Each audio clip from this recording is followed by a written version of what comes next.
Questa è una proposta che ha fatto l'assessore Gerosa, grande collega cardiochirurgo a cui riconosciamo enormi meriti e di cui io ho grandissima stima, però devo essere sincero, mi piacerebbe che la nuova politica prima facesse le cose e poi le comunicasse. Mettere CUP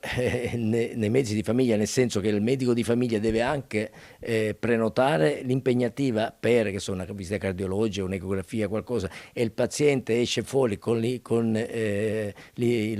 l'appuntamento già fatto, mi pare una cosa onestamente che non sta né in cielo né in terra, mentre CUP normali non mi pare che funzionino benissimo, basta fare una verifica e telefonare. Voi come Padova Bene Comune avete una proposta, far entrare negli ambulatori un giorno il presidente Stefani per vedere come lavorano i medici. Se veramente il 57% delle prestazioni che noi chiediamo sono inappropriate, inadeguate, superflue o inutili, i colpevoli li abbiamo già trovati, sono i medici, in particolar modo i medici che prendono in carico i pazienti, i medici di famiglia e gli specialisti ambulatoriali, quindi basta soltanto licenziarli tutti e abbiamo risolto il problema della sanità. Ho l'impressione che non hanno idea cosa significa lavorare nel territorio, quindi l'invito è che venga l'assessore, che venga il presidente Stefano a vedere, un giorno venga con me nel mio ambulatorio di specialista ambulatoriale, si siede accanto a me tutto il giorno però, non 5 minuti, e lavoriamo insieme, vediamo come va. Lo stesso con me, vado in un ambulatorio di medici di famiglia